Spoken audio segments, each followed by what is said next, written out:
कि अरविंद केजरीवाल बिना किसी पद के कोई राजनीति कर ही नहीं सकते। दिल्ली की जनता को, पंजाब की जनता को, देश की जनता को यह बात जानना चाहिए कि अरविंद केजरीवाल की सारी राजनीति विशेषाधिकार प्राप्त राजनेता के तौर पर है। कई बार आम आदमी पार्टी के नेता कहते हैं कि अरे देखो इतने साल लग गए, उनके तो सांसद तक नहीं थे, बिना सांसद विधायक रहे भी जिस तरह से जनसंघ और भाजपा के नेता लड़ते थे वो कमाल है। वो लड़ते थे, ऐसा नहीं था कि हारने के बाद वो मुंह छिपाकर घर में बैठ जाते थे, ऐसा कभी नहीं हुआ।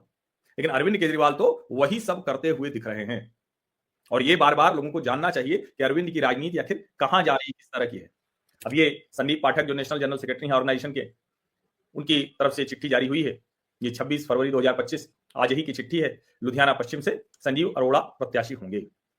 अब जाहिर है इसका एक मतलब ये भी समझिए कि दरअसल कोई भी उनके लिए जगह सीधे सीधे खाली करने को तैयार नहीं था। तो क्या अरविंद केजरीवाल इतने कमजोर नेता हैं कि बिना प्रत्याशी घोषित किए कोई अपनी सीट नहीं छोड़ रहा है? जिन लोगों को राज्यसभा अरविंद ने बनाया उनमें से कोई अरविंद के लिए छोड़ने के लिए तैयार नहीं। और जरा आप कल्पना कीजिए, जब वो कहते थे कि हमारे तो विधायक नहीं टूटते हैं, 62 और 67 विधायक रहे तो किसी के नहीं टूटेंगे। लेकिन जब कम विधायक हो, कम सांसद हो, तब समझ में आता है। अरविंद केजरीवाल लगातार दूसरों का मजाक बनाते रहते थे, अब समझ में आएगा। और ठीक है कि वो राज्यसभा पहुंच जाएंगे तो फिर से उनके पास वो अवसर होगा जैसे संजय सिंह या कोई भी जो, और मैं तो कहता हूं विशेषाधिकार तो होना चाहिए, लेकिन इतना विशेषाधिकार कि कोई भी कितना भी झूठ बोले, कोई भी कितना ही माहौल बनाता रहे, ये कैसे हो पाएगा? या ये होना भी चाहिए क्या? ये बड़ा प्रश्न है, सोचिए आप इस वजह।